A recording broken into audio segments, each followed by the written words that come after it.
Hello everyone, welcome to the second episode of Aerocast. Today we have with us Harshil Naik, the motion planning subsystem head of Aero UMIC, and other speaker for the session is Atharva, control planning subsystem head of Aero UMIC. They're gonna talk with us on topic autonomous drones. So over to you guys.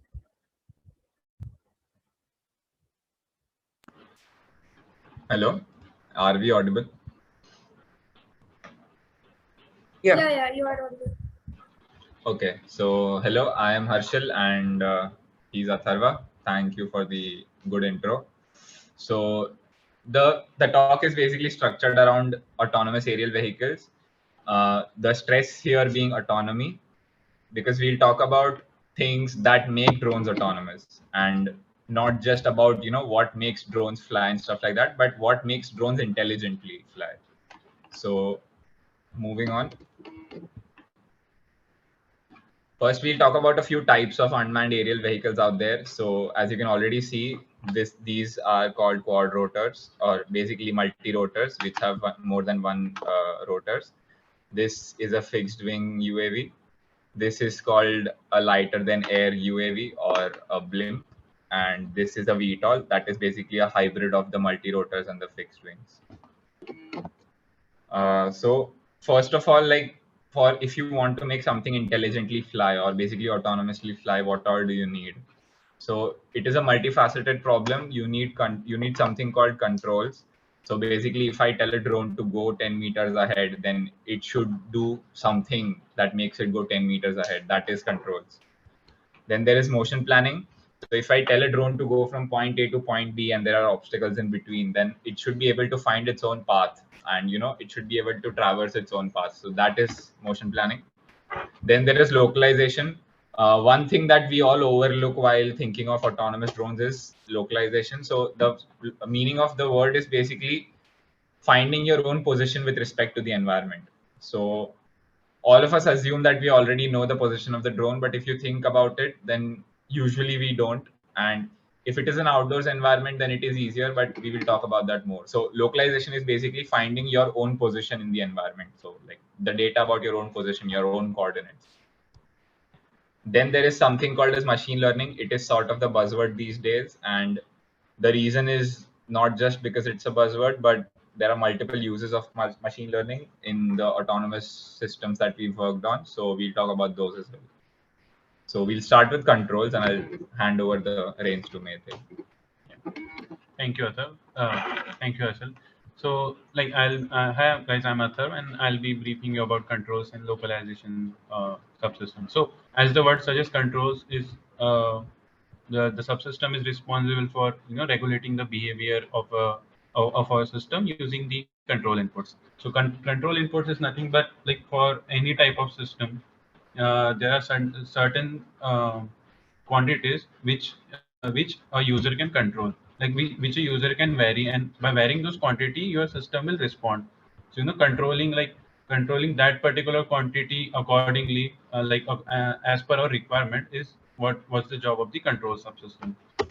So yeah, so coming on to the quadrotors. So as the session is about autonomous drones, so let me start with the very basics of the quadrotor. So most of you might know this, but so quadrotors have four independently controlled motors with propellers mounting on the rigid frame. So these are the motors, and on them you can see these are the propellers which generates the lift.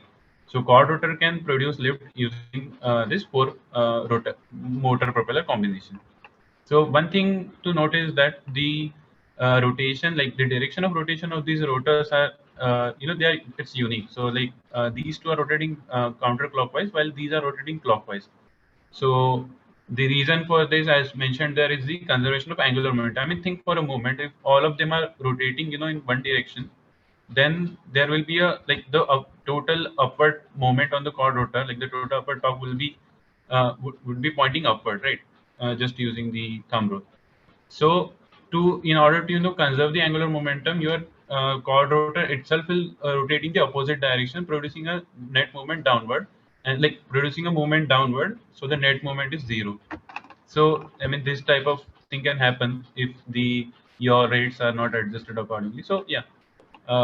So for this particular reason, like the rotation direction are like specified for the quadrotors. So yeah, coming on to the motion. So what type of motion can a quadrotor execute? So it's the roll motion. Like at the very basic of it, is just three: roll, pitch, and yaw. So I will go in the details of one by one. So let's say this is the front of the quadrotor, right? So in order to roll, what you will do is as like it's pretty much intuitive that you will decrease the thrust by these two rotors and you will increase the thrust by these two rotors. So the net torque will be acted on the quadrotor, and then your quadrotor will roll. So this type of motion, like let's say if this is the x-axis, then the basically rotation around x-axis is the roll motion. Then similarly you have pitch. So pitch is nothing but the same thing, but around another different axis. So I will increase the rotation of these two rotors, which will increase the thrust, and accordingly your quadrotor will tilt in the pitch direction. Basically, it will pitch. And yeah, so for yaw it's a bit tricky, but it's still pretty intuitive. So for yaw, what happens is, so as you can see, the thrust of these two motors are increasing. So I'm increasing the rotation of these two motors, and I'm simultaneously decreasing the rotation of the other two motors. This one, I'm increasing this one, I'm decreasing this one. So what will happen? The net upward thrust will remain same. So quadrotor will maintain its height, right? But the torque will change, right? So these two motors, the torque due to these two motors is downward, right? And the torque due to other two motors is upward. So the total downward torque is increasing. So in order to counter that, our quadrotor will rotate in the other direction. So this is what is happening there. So in this way, these three type of motions are executed. Yeah. So coming on to a question, like how many degrees of freedom do you think the quadrotor have? How many of them are independent? So okay, like you must have seen quadrotor like perform in different manners. So yeah, it has 6 degrees of freedom. Basically like roll, pitch, yaw, and then moving in the XYZ axis. But four of them are like only four of them are independent. So the independent term here means ki like motion in 1 degree, like motion in a degree of freedom will not be executed uniquely. Like it has to be accompanied by motion in another degree of freedom. So these type of systems like are called as coupled dynamics. So quadrotor has a coupled dynamics. So yeah, so let me explain it. So let's see your quadrotor here. It has to go from this position to this position. So what it will do, it will first basically roll. Yeah, let the gear come. Yeah, so it has to move from this side to this side. So what it will, it's a roll motion. Once it rolls, there will be two component of thrust. So one will be upward, right, and another will be pointing in this direction, the horizontal. So in this way, you will generate a horizontal thrust, and the quadrotor will move forward. So as soon as you come here, so you will definitely have to tilt back so as to stay perfectly horizontal at your goal location. So in this way, you can see like if I want the motion in basically let's assume this is x direction. So if I want motion in x direction, then I have to like do the pitch movement. So that's why this is the coupled motion. Yeah, so the main question now is key, what does controller do? So controller is so flight controller is nothing but basically it's a microprocessor with so many like sensor data and other things. But like I'm talking about the abstract term here, like the controller. So controller's job is to control the inputs, so has to have the appropriate behavior, right? So let's say now what do I mean by behavior? So let's assume that the behavior here is motion of quadrotor from this point to this point, A point to B point, right? So as I already told, the quadrotor will first of all what it will do, it will pitch, right, and then it will pitch, and by pitching it will basically achieve an horizontal acceleration. So what does basically this control loop like how does it work is, first of all it calculates okay, now from this, like I have to reach from this point to this point, so for reaching there I want some horizontal acceleration, right? Now this horizontal acceleration I will achieve by tilting my rotors, like tilting my thrust vector to a particular orientation, right? Now so as to move to that particular orientation, I will have to achieve some angular velocity here, right? So now, so as to achieve that angular velocity, I will have to adjust the thrust in the all four motors. So decreasing these two, increasing these two, right? But this will happen like at every timestamp till the motion completes. So it will adjust accordingly. So when it's here, it will give a large angle. So when it comes here, it will decrease it slightly, and then a tailed back and then a stop. So So like while the like over the course, these control inputs are they are like in real time they are being manipulated by the controllers. So they are being adjusted finely and coarsely so as to have the exact performance. So this is the job of the controller. So yeah, this is the basic control. I will not go into detail of this, but like I just have to show you how we control. So controllers basically they are designed. They have a particular architecture and they have this loop system. So yeah, I mean as I told, it has to achieve some acceleration. So this is the altitude lateral controller for acceleration. Then this is the for the height control, and then similarly roll and pitch. But okay, let's keep the details. You can see like there are various control architectures available. So yeah, as I told, so this controller will help us to track different trajectories. So this is one of the video. So let's see how to track here the infinity shape trajectory, right? So in this way, the quadrotor will basically it will have its roll and tilt, pitch motion accordingly, so as to track that particular. Yeah. So as I told you, like you have to basically code the dynamics of the quadrotor and then apply a controller on it. So there are different type of control like PID and like non-linear controllers are available there, LQR, MPC. But obviously uh, like like you won't be actually like at this moment you won't be actually you won't be actually coding it the every control like the dynamics and part. So for us there are commercial available flight controllers available which have everything in them. So this is the Pixar flight controller. So as you can see, and this is the like the cube ecosystem. So this is the Pixar cube. This is the main flight controller which you can see, and these are the peripherals. So as you can see, this is the motor. Like all four motors, the motors are usually connected with ESC, and then the connection is given to the uh, your flight controller. And similarly, it has been given the power supply from the battery, and here are the GPS sensors. So yeah, I mean I will come to the GPS part and like what all sensors, like why do we require all these sensors. But the basic stuff here for a quadrotor are these rotors, the flight controller itself, and the battery, and obviously the telemetry module for communicating with the transmitter. So yeah, okay. Now let's say you build basically you now for autonomous testing you build your own like let's say a flight controller, or let's say you build a script for controlling your quadrotor. So now for testing part, it like see, I mean if you consider this scenario, you build a quadrotor and then there was some error in your code and then quadrotor suddenly crashed.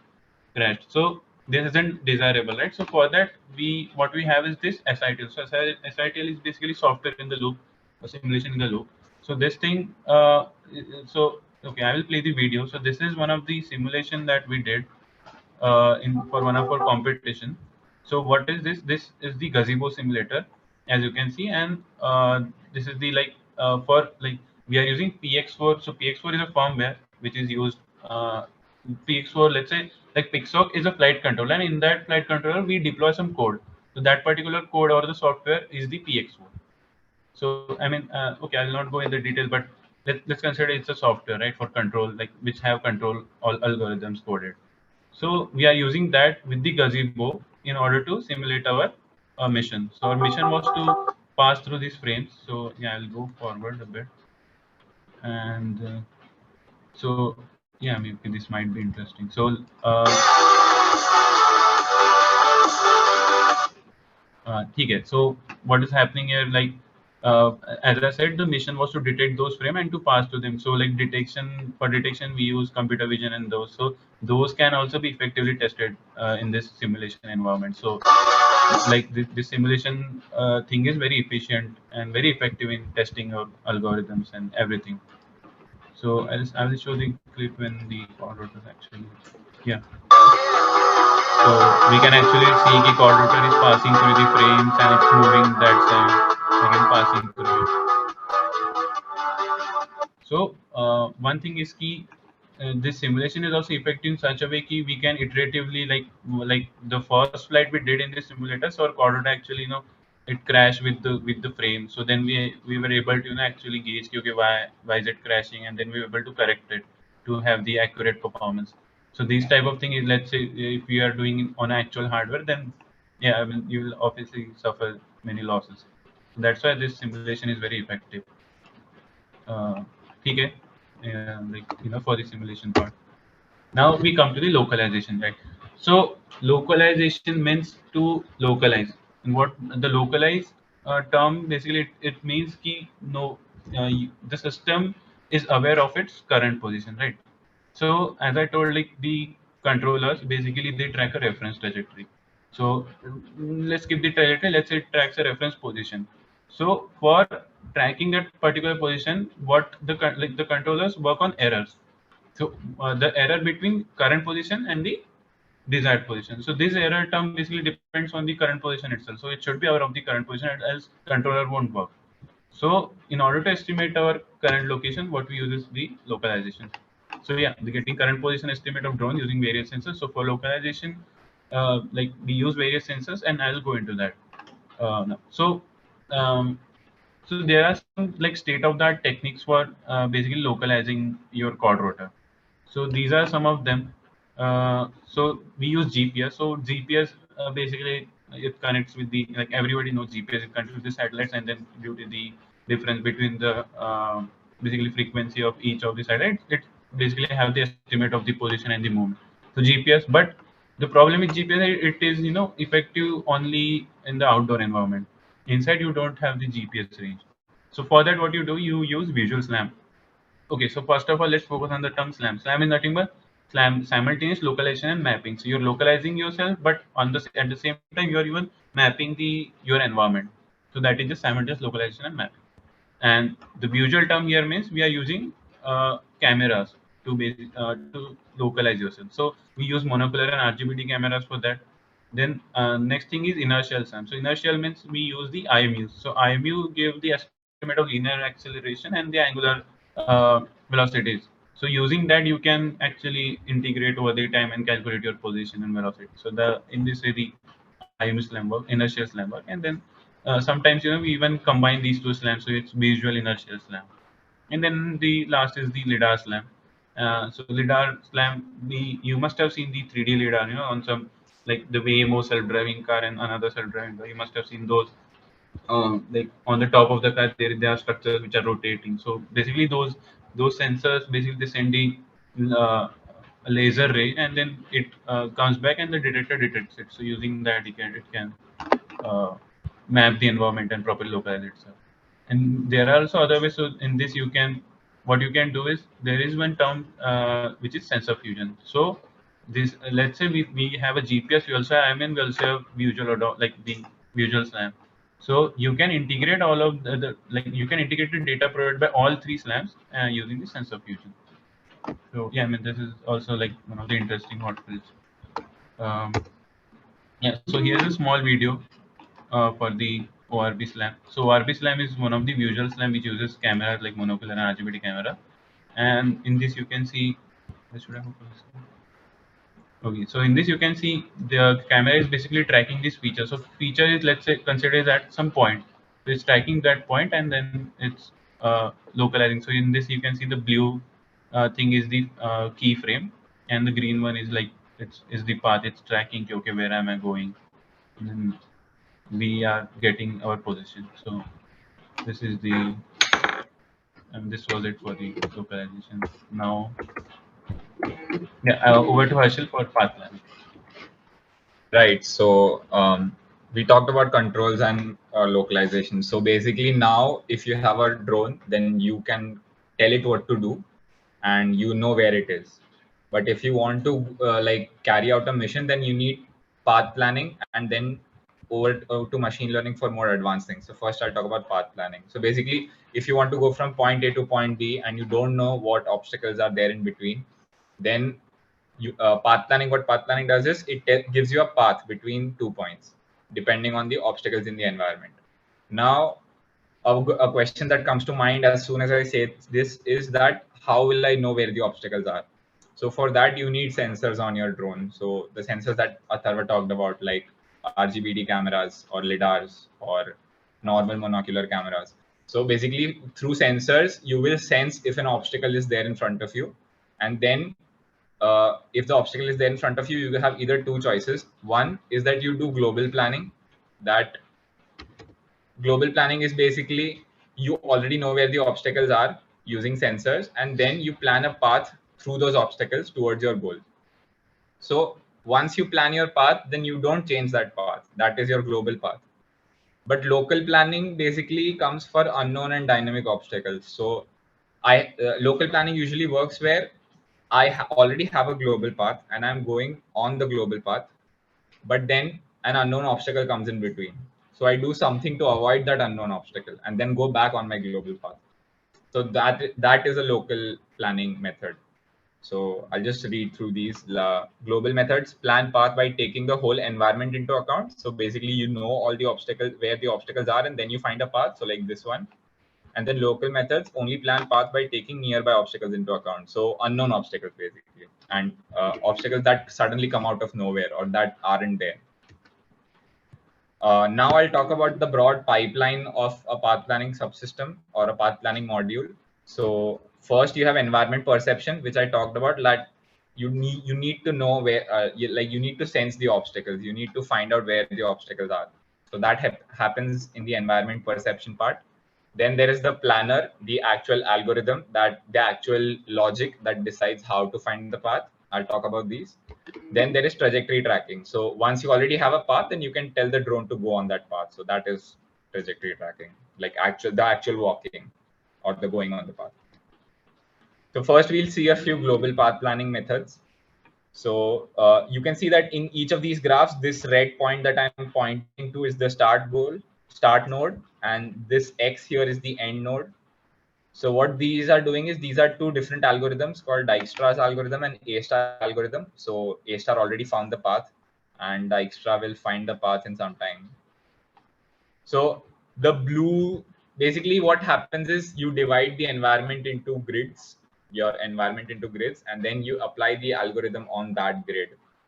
So I won't go into much detail, but these algorithms basically they search along the grid and using some set logic. And once they search along the grid and they reach the goal, then they come back from the goal to the start node using the shortest path they can find, and uh, they designate that path as the shortest path. So what Dijkstra's is doing is it is expanding in all directions equally. So as you can see, it is expanding in a circle, while A star is preferentially going towards the goal node. That's why it is faster and it reaches there faster. Here you can see a potential field algorithm. So this is also a very interesting algorithm. What it does is it assumes that your environment is a potential field and it assigns your goal node as negative potential, and your robot or your drone is also positive potential. So positive attracts towards negative, so it tries to go towards the goal. But the obstacles are also given positive potential. So basically, positive repels, right? So your drone will basically repel the obstacles because it is of the same charge mathematically. So this is also an interesting application. Then there are the algorithm you can see on the right is called RRT star. The full form is rapidly exploring random trees. So what it does is it basically picks any random point that is not in an obstacle, and then it explores from that point onwards. So as you can see here, it is probably making a lot of mess. So it is basically finding random points in the environment and then going to those points. And then if that point is feasible, then it goes to a next point. Like it searches more random points from that node onwards. And eventually you are bound to reach the goal. So then it just makes a path from your goal to your start node. Anytime now.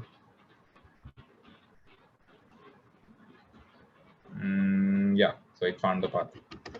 Now we'll talk about a few local planning methods. So this one is called dynamic window approach. So what it does is so basically this drone has no no information of the black dots are obstacles. So the drone, that is the red cross, has no information about the obstacles. It is planning its path in real time. So what it is doing is as it is going and it senses an obstacle, so it tries to go away from it using a set logic. Here it is using velocity planning, but we'll talk about I won't go into the details of that.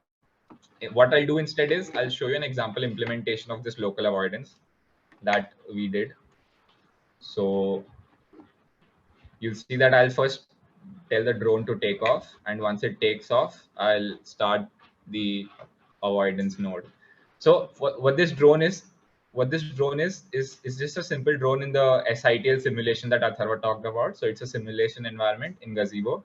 and this drone has a depth camera fitted in front of it. So what the depth camera does is it senses the environment using laser rays. So I get a 3D information about the environment in front of me. So it doesn't know that this obstacle is there in front of it. Like I haven't coded the obstacle into it. So what I've told it to do is go along a straight line. So it will go along a straight line, and then as soon as it senses the obstacle, then it will perform the corrective avoidance maneuvers, which you will see.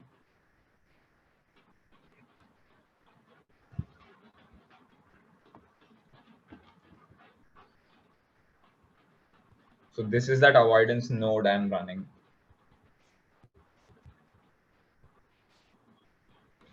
So as you can see, it is going in a straight line. So that's what it's told to do. But as soon as it detects the obstacle, it will start performing the corrective maneuvers. See, it starts going towards the right.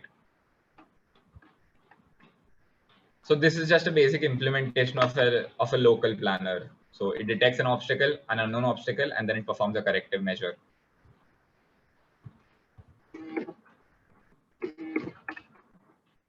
Anyways, so we'll move on to the machine learning subsystem. So what machine learning is basically used for is it is an algorithm, or it is a module which can learn. So a few applications could include, if you want to detect a human being using a drone. Suppose for search and rescue operations, like somebody is injured somewhere and you need a drone to find where that person is. So if you just have a camera feed on your drone, then you can't just detect a human being without, applying anything. Like a human operator of the drone won't be just all there all the time on the drone. So you need something which works autonomously, right, by itself. So that's where machine learning comes in. So machine learning, and specifically what we use are neural networks. So what neural networks do are basically they just model the brain. So the inspiration for making neural networks was taken from the human brain. So there are so-called neurons, and each neuron takes in an input and gives an output. And when you have lots of neurons, then you can basically teach that network to do something. So suppose the upper right photo, it is in the upper right photo, it is detecting the letters. So like if you can see, it is detecting C and it is telling that it is the letter C. So what I can basically do is I can take a neural network and I can feed in a lot. It's just like a little child, I need to teach it to do things. So I'll feed in a lot of data. So I'll feed it a picture of a letter A, and then I'll say that this is the letter A. Isko dekho, ye letter A hai. And I'll do the same with all of the letters and in all different forms, like alag alag handwriting mein, alag alag angles se photo leke and all that. And once the neural network trains on that data, then basically after that, if you give it a picture of an unknown letter, like उसने जो photo पहले कभी नहीं देखा, उसको भी identify कर लेगा basically. And the same happens with things like, so this is a multimodal detection. So if you can see, it is detecting a laptop, benches, people. So the neural network has never seen this person before, or this person, or this laptop. It has never seen those before. What it has been shown are lots of pictures of people, just people in general. So what it does is it learns from that, and then it learns to detect normal human beings. So if you give it a picture of a human being it has not seen before, it will detect it. Other applications include on like self-driving cars or on traffic cameras. You can see here they're detecting vehicles and forming a 3D box around it. So you can't just have pictures of all of the vehicles in the world. So what they do is they just train it on some photos of vehicles, and using that training data, it can detect any vehicle basically. So we work in a tech team. So for that, one of the applications was we had to detect a mast, basically this central plate that you see. We had to detect that. So what we did was we took photos from different angles and created like a data set, and then taught the neural network to detect that. So when the drone came and flew around the mast, it always detected this red box around the mast, always using the feed. Then there is light detection. So there is a red light here and there is a green light here, so we needed to detect those as well. So again, we did the same thing. We gave it lots of data, and then we taught it. And taught is a simplification, but yeah, we basically trained the neural network, and then now it would detect the navigation lights whenever we showed them. So that with that we come to the end of like all the subsystems that we had to talk about. So now I'll talk about how all of these fit together into one cohesive system. So you can see that this is the flight controller that Atharva talked about. So this is the main brain of the drone. It tells the drone where to, like how to, if you want to go somewhere, how do I go there? So that's basically Pixoc's job. This blue box that you see here is Intel NUC onboard computation. So onboard computation is basically like for things like machine learning, then for running Python scripts about pipe path planning, about navigation and stuff like that. So to run those scripts and to run machine learning algorithms, you need an onboard flight computer, a computer that basically runs those computations. So Intel NUC is actually a flight computer. So all of these things running inside Intel NUC, I'll talk about in a bit. This is called offboard computation. So there are some computations that are too expensive for an onboard computer. Like even if you open 3 games at once in your laptop, suppose, then probably your laptop hangs as well, right? That is because that is too much memory. There is too much memory requirement, and your laptop doesn't have that. So same thing happens here. If you run expensive machine learning algorithms or detection algorithms on board, then your onboard computer itself will hang because it doesn't have that memory capacity. So what you do is you do those computations off board, like you do those computations in your laptop, which is not on the drone.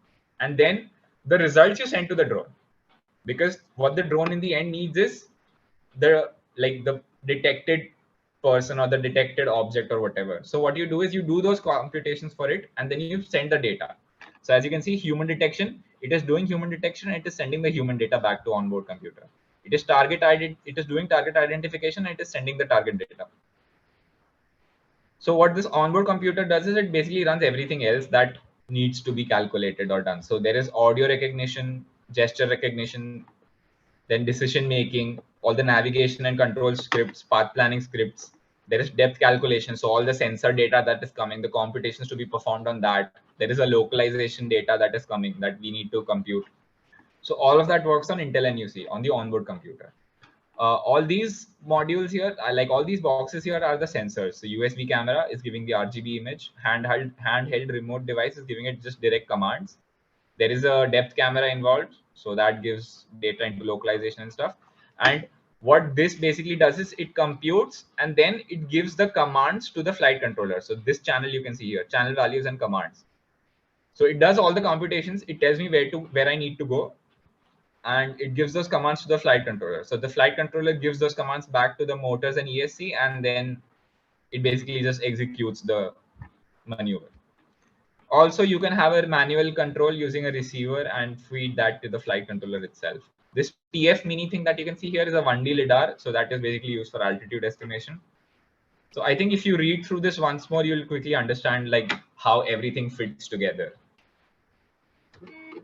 I'll show you a cool application of all of this. So basically, suppose there is an indoor environment. So I need to map that indoor environment first using sensors. So what this guy did here is, he used a 3D lidar and then mapped the whole indoor room. So what you see here is actually a whole 3D map of the indoor room. And this blue line is where he walked. So once you have a 3D map of the whole environment, then you can tell the drone to do very cool things. So this drone, basically, it is manually teleoperated, but it can basically sense the environment and avoid obstacles on its own. I don't really need to just, control it every time because it knows where the obstacles are. So this is that 3D map that I was talking about. Sorry, I skipped the slide.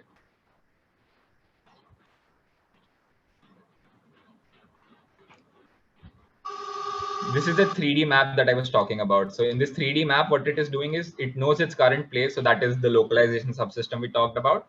And these white lines you see here are all possible paths for it. So it decides which path to go on depending on what the manual input is. So the controls aspect comes in and the path planning aspect because of these paths.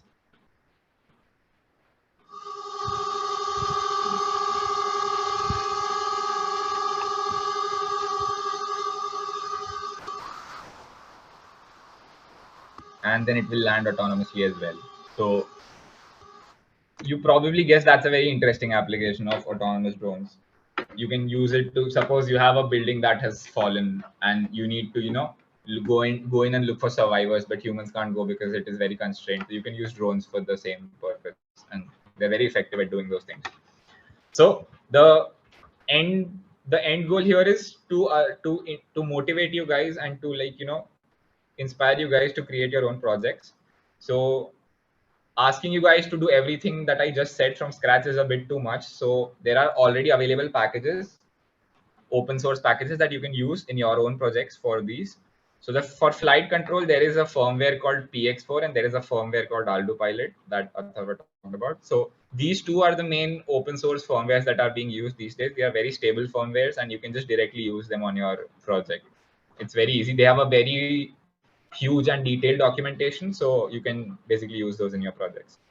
For flight simulation, as Atharva talked about, you don't want your drone crashing every time you try a new code. So you use a simulation for that, definitely.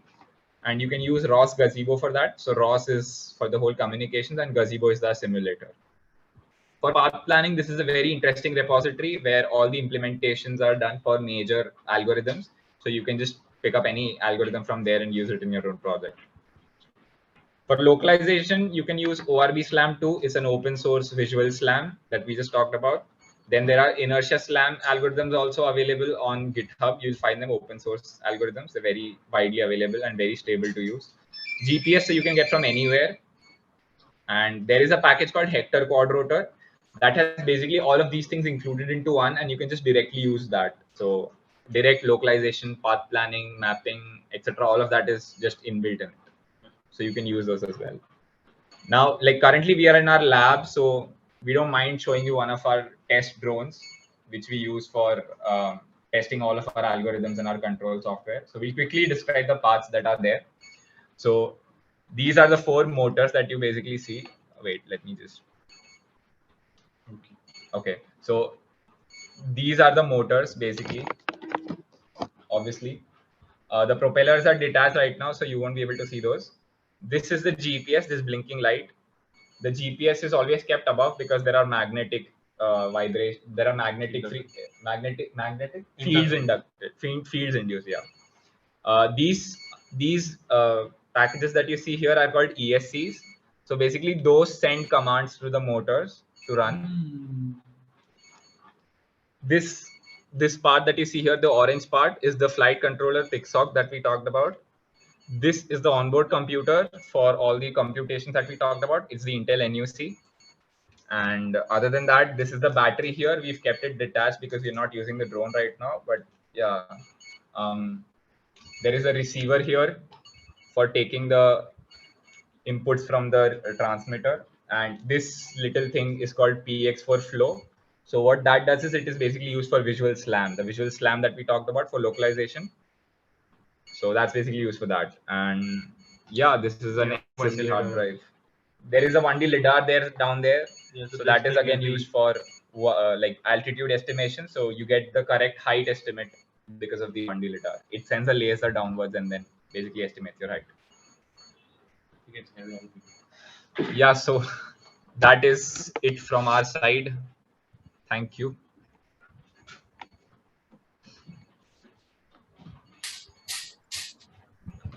Thank you so much, Atharva and Harshil, for this amazing talk.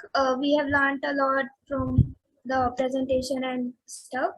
Now we are open to the discussion part. If you have any questions, any doubt, you can ask, unmute yourself, or you can put that in the chat box also. Also, don't leave the meet. We have something for you guys, so wait for it.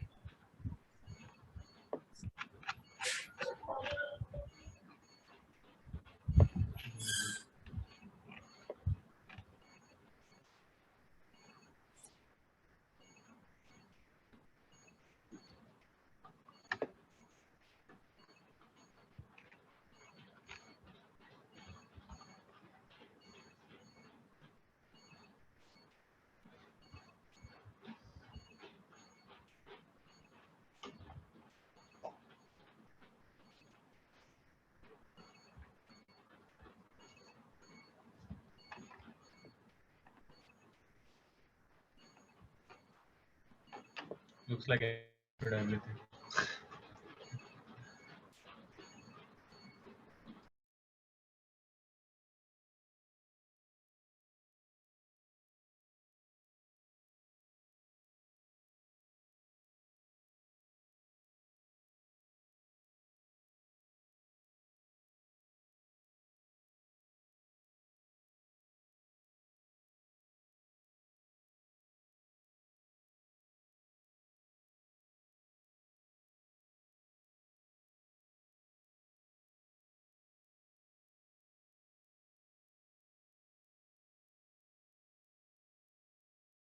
I don't think like anybody has any doubts. So maybe Anjali, you could start with your like short presentation for the project. Yeah. Okay.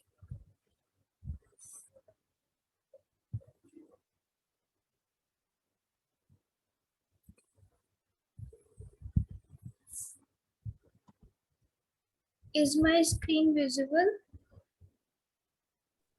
Yes, it is.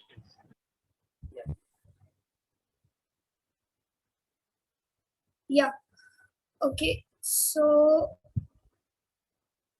yeah. Uh, from the session we have learned about a lot of from about the drones. From this we are doing a project based on drones. As the name suggests, we are doing a project on research and rescue drones.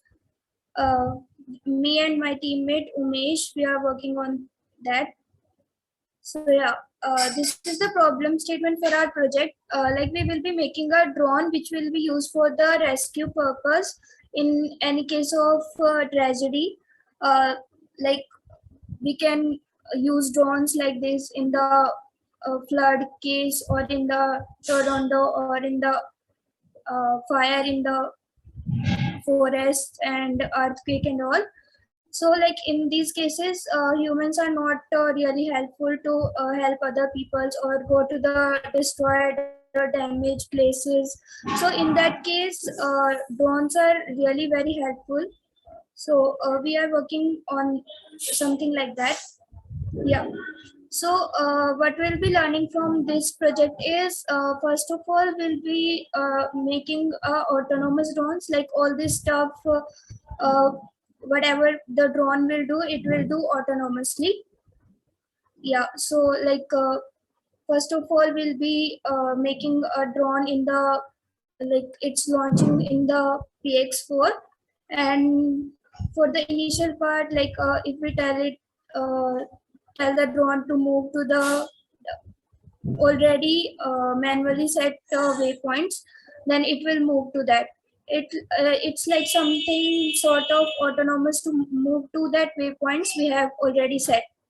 Secondly, for the indoors, as we have already discussed, like Harshil and Atharva already told, in the indoors we can't use GPS because it's not like we will not get sensors in indoors for GPS.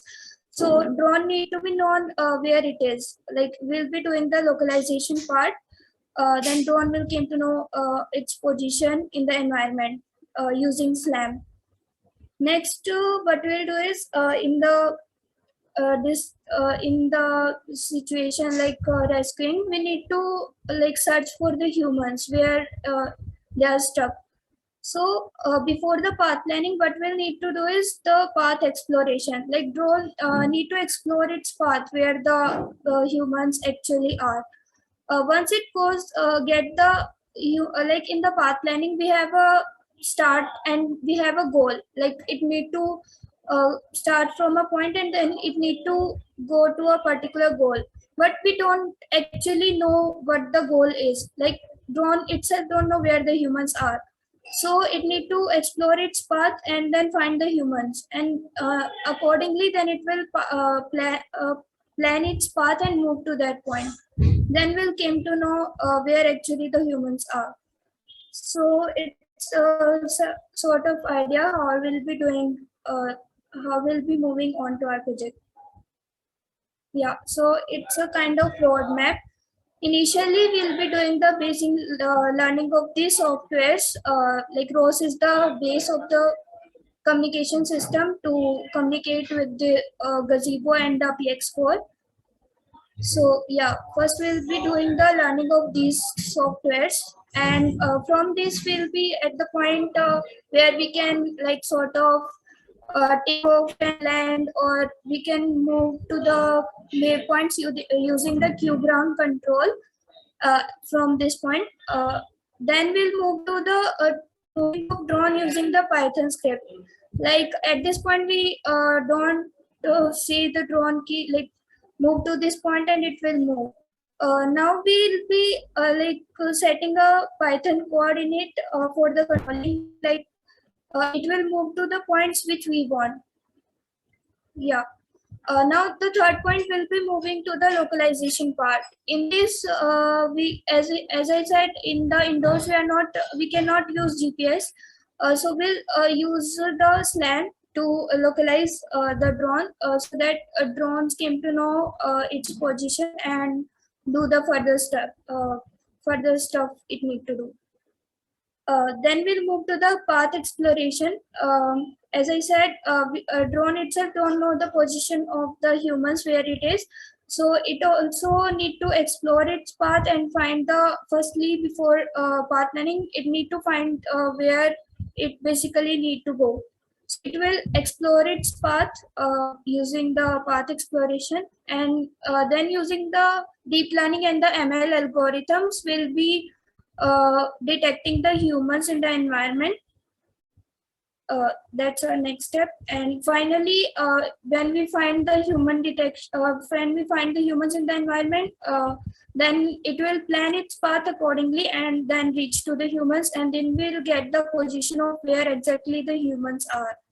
This is how like we can rescue the humans that are stuck in any destroyed or damaged buildings or whatever the environment may be in any kind of destruction.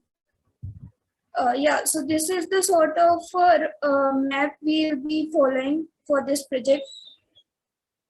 Obviously, so because as the situation for right now, we'll be doing this project in the simulation.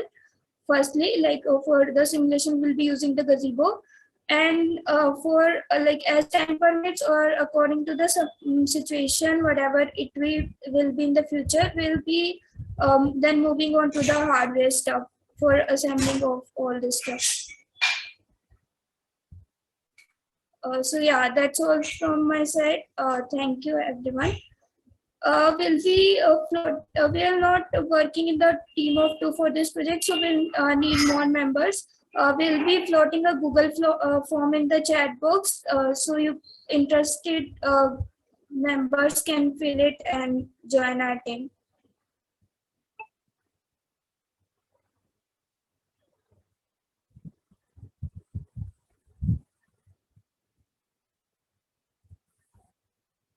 If anyone has any doubt or any question or want to say something, you can just unmute or put that in the chat box.